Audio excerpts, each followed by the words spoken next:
बहू का 9वां महीना। सुमित्रा जी की बहू रितु प्रेग्नेंट थी और अब उसकी प्रेगनेंसी का 9वां महीना चल रहा था। रितु का पति देवेश उसका काफी अच्छे से ख्याल रखता था, लेकिन प्रेगनेंसी अपने आप में ही एक अलग ही वक्त होता है जब एक औरत कई तरह के बदलावों से गुजरती है। शरीर के साथ साथ उसके अंदर बहुत सारे इमोशनल चेंजेस भी आते हैं और रितु इन सब चीजों से गुजर रही थी। इसीलिए कई बार वो बहुत परेशान हो जाती थी। उसे बार बार बहुत मुश्किलों का सामना करना पड़ रहा था। एक दिन अचानक शाम के वक्त रितु जोर जोर से रोने लगी। अरे रितु बेटा, क्या हुआ? तुम रो क्यों रही हो? कुछ नहीं मम्मी जी, बस बहुत परेशान हो रही हूँ मैं। हाँ बेटा, वो तो मुझे भी दिख रहा है, तभी तो रो रही हो तुम। लेकिन परेशानी के पीछे की वजह तो बताओ, आखिर बात क्या है? किसी ने कुछ कहा क्या तुमसे? नहीं मम्मी जी, किसी ने कुछ भी नहीं कहा, बस ऐसे ही मेरा मन कर रहा है रोने का। अरे बेटा, ये क्या बात हुई? रोने का मन कर रहा है? अरे तुम माँ बनने वाली हो, अगर इस तरह रहोगी ना तो बच्चा भी रोने वाले नेचर का पैदा होगा। तो फिर मैं क्या करूं मम्मी जी? मुझे बता अपने दिल की बात, मेरे साथ शेयर कर कि क्या परेशानी है। वो क्या है ना मम्मी जी, मैं अपने पेट की तरफ देखती हूँ ना तो अजीब सी घबराहट होती है। अरे लेकिन क्यों बेटा? तुम्हारे पेट में तो तुम्हारा आने वाला बच्चा है, इसे देखकर तुम्हें खुश होना चाहिए। मम्मी जी वो क्या है ना, मेरा पेट इतना बड़ा हो गया है, शरीर की हालत ऐसी हो गई है तो सोच सोच कर डर लगता है कि मैं कभी फिर से पहले जैसी स्लिम और ब्यूटीफुल हो पाऊंगी क्या। अरे बेटा, ये तो कुछ दिनों की बात है, सब कुछ बिल्कुल पहले जैसा हो जाएगा। कुछ दिनों के बाद तुम्हें चिंता करने की कोई जरूरत नहीं होगी। रितु, क्या हुआ? तुम बार बार करवटें क्यों बदल रही हो? रात के 2 बज रहे हैं, सो जाओ ना अब। देवेश, नींद नहीं आ रही है, मैं ठीक से सो नहीं पा रही हूँ। अरे ये क्या, तुम तो उठकर बैठ गई। इस तरह बैठे बैठे पूरी रात बिताओगी क्या? क्या करूं देवेश, पेट की वजह से जैसे ही लेटती हूँ अजीब सा लगने लगता है, ठीक से सो भी नहीं पाती। तुम एक काम करो, अपने पेट के बगल में एक तकिया लगा लो, तुम्हें ठीक से नींद आ जाएगी। वो भी करके देख लिया, अब तो लगता है जब तक बच्चा इस दुनिया में नहीं आएगा मैं ठीक से सो भी नहीं पाऊंगी। रितु, बच्चा आने के बाद कौन सा चैन की नींद सो पाओगी?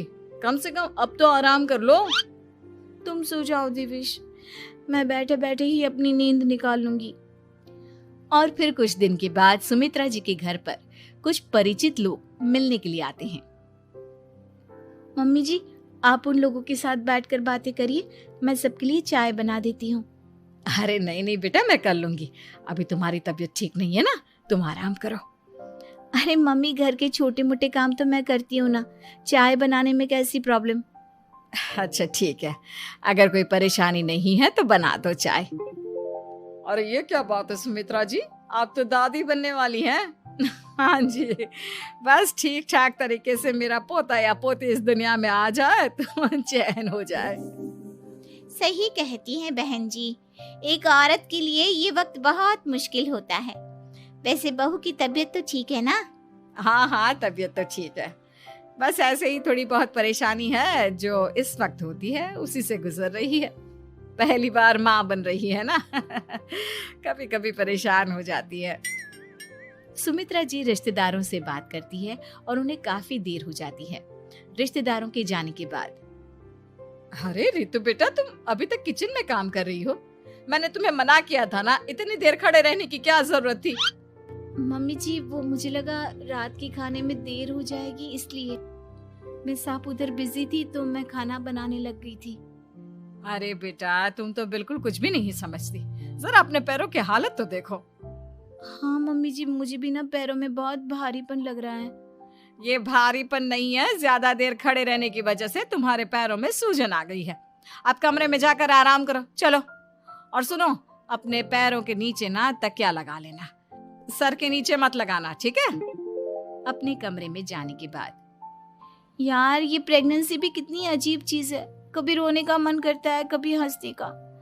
घर में सब मुझे बहुत प्यार करते हैं, लेकिन प्रेगनेंसी की जो प्रॉब्लम्स मैं फेस कर रही हूँ वो मैं किसी को नहीं समझा सकती। ये सब कब ठीक होगा? और फिर एक रात अचानक रितु नींद में उठकर बैठ जाती है और अपने पूरे शरीर पर खुजली करने लगती है। देवेश की आंख खुलती है और वो रितु को इस तरह खुजली करते हुए देखता है। अरे क्या हुआ रितु, तुम ठीक तो हो ना? पता नहीं क्यों देवेश, लेकिन अचानक से पूरे शरीर में खुजली हो रही है। दिखाओ जरा मुझे। अरे लेकिन तुम्हारे शरीर पर तो कोई मच्छर के काटने की या किसी तरह के रैशेस भी नहीं है, फिर खुजली क्यों हो रही है? लगता है ये भी प्रेगनेंसी की कोई नई प्रॉब्लम है। अरे अरे परेशान मत हो, मैं मम्मी को बुला कर लाता हूँ। सुमित्रा जी के आने के बाद। अरे क्या बात है बेटा, इस तरह क्यों खुजली कर रही हो? अचानक से क्या हो गया तुम्हें? मम्मी जी ऐसा लग रहा है जैसे सर से पैर तक पूरे बदन में मच्छरों ने काट लिया हो। अरे लेकिन इसमें रोने की क्या बात है, चुप हो जा, सब ठीक हो जाएगा। हाँ मैं बहुत परेशान हो गई हूँ, बस अब जल्दी से बच्चा इस दुनिया में आ जाना चाहिए ताकि मुझे इन सारी प्रॉब्लम से मुक्ति मिले। ऐसा नहीं कहते रितु, माँ बनना तो दुनिया की सबसे बड़ी खुशखबरी है और ये सारी परेशानियां तो सबके साथ होती है। जानती हूँ, लेकिन फिर भी क्या करूँ, रात को सो नहीं सकती। कभी पेट भर के खाना खा लेती हूँ तो उल्टी करने का मन करता है। ज्यादा देर खड़ी हो जाती हूँ तो पैर में सूजन आ जाती है। ज्यादा देर बाहर घूमने भी नहीं जा सकती वरना टॉयलेट की प्रॉब्लम। ये सब कब ठीक होगा? कुछ दिन और बीत गए और अब तक रितु का 9वां महीना खत्म होने का वक्त आ गया था। अब हर दिन रितु बस यही सोचती थी कि उसका बच्चा इस दुनिया में आने वाला है। हाँ, वो बात अलग थी कि वो कई तरह की इमोशनल चेंजेस से गुजर रही थी और फिर एक दिन अचानक, देवेश मुझे ना चाउमीन खाने का मन कर रहा है। अभी रात के 12 बजे? अरे रितु, इस वक्त चाउमीन कहाँ से लेकर आऊंगा मैं? किसी होटल में फोन करो ना, कोई तो डिलीवर करता होगा ना इतनी रात को। नहीं नहीं रितु, इतनी रात को कोई डिलीवर नहीं करता, तुम कल खा लेना, मैं कल तुम्हारे लिए लेकर आऊंगा। बस नहीं, मुझे अभी खाने का मन कर रहा है, मुझे अभी खाना है। अच्छा अच्छा ठीक है, एक काम करो, मैं किचन में जाकर तुम्हारे लिए मैगी बना कर लाता हूँ, क्या पता उसे खाकर तुम्हारा मन ठीक हो जाए। हाँ ठीक है। देवेश रितु को मैगी बनाकर खिला देता है, लेकिन अगले दिन अचानक से रितु की तबीयत खराब हो जाती है। क्या हुआ है बहू को? बेटा तूने कुछ उल्टा सीधा तो नहीं खा लिया ना? मम्मी वो कल आधी रात को चाउमीन खाने की बात कर रही थी तो मैंने इसे मैगी बनाकर खिला दी। अरे लेकिन एक बार मुझसे तो पूछ लेता, इसी वजह से उसे अजीब सा लग रहा है। कोई बात नहीं, वैसे भी बच्चा आने का वक्त पास आ गया है ना, इसलिए ये सब चीजें हो रही है। मेरे पेट में बहुत दर्द हो रहा है, जब से मैगी खाई है तब से पता नहीं क्या हो गया। अरे कुछ नहीं हुआ बेटा, बस कुछ दिन की बात और है, परेशान मत हो। चल हम तुम्हें ना डॉक्टर के पास ले चलते हैं। हॉस्पिटल जाने के बाद, डॉक्टर साहब, मेरी बहू की तबीयत ठीक तो है ना? हाँ, वैसे तो सब कुछ ठीक लगता है, डाइजेशन का प्रॉब्लम हो गया है, ऐसे वक्त में हो जाता है। प्रेगनेंसी की वजह से पेट के ऊपर बहुत प्रेशर आ जाता है, इसलिए डाइजेशन थोड़ा वीक हो जाता है। और उन्होंने रात के वक्त मैगी खा ली, इसलिए उनको ये प्रॉब्लम हो गया। डरने वाली कोई बात नहीं है। थैंक यू डॉक्टर साहब, अब हम इसका ध्यान रखेंगे। लेकिन अब रितु की डिलीवरी का वक्त पास आ गया है, आपको उनका पहले से भी ज़्यादा ध्यान रखना होगा। मैंने चेकअप कर लिया है, 1 सप्ताह के अंदर रितु की डिलीवरी होने के पूरे चांस है। एक दिन अचानक किचन में काम करते करते रितु के पेट में बहुत तेज दर्द होने लगता है। देवेश, मम्मी जी जल्दी आइए।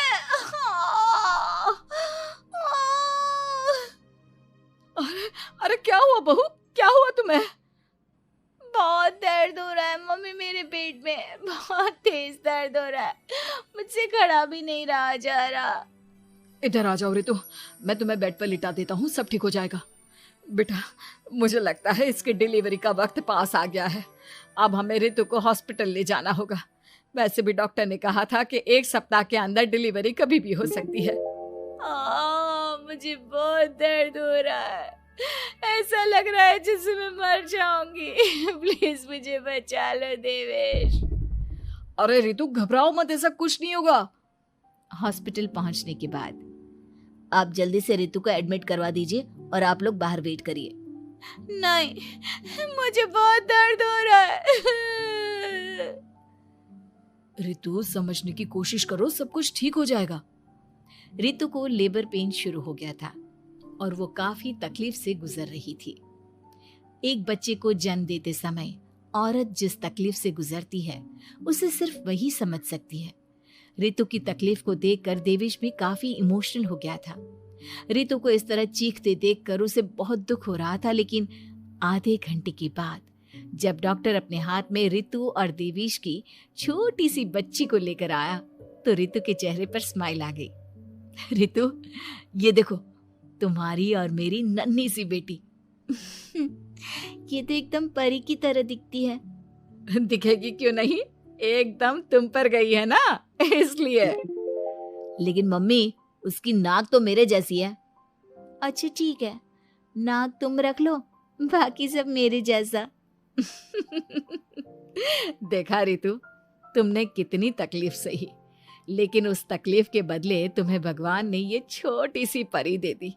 और ऐसा सब औरतों के साथ होता है। तुमने बहुत हिम्मत रखी है बेटा, और इसका नतीजा आज हमारे सामने है।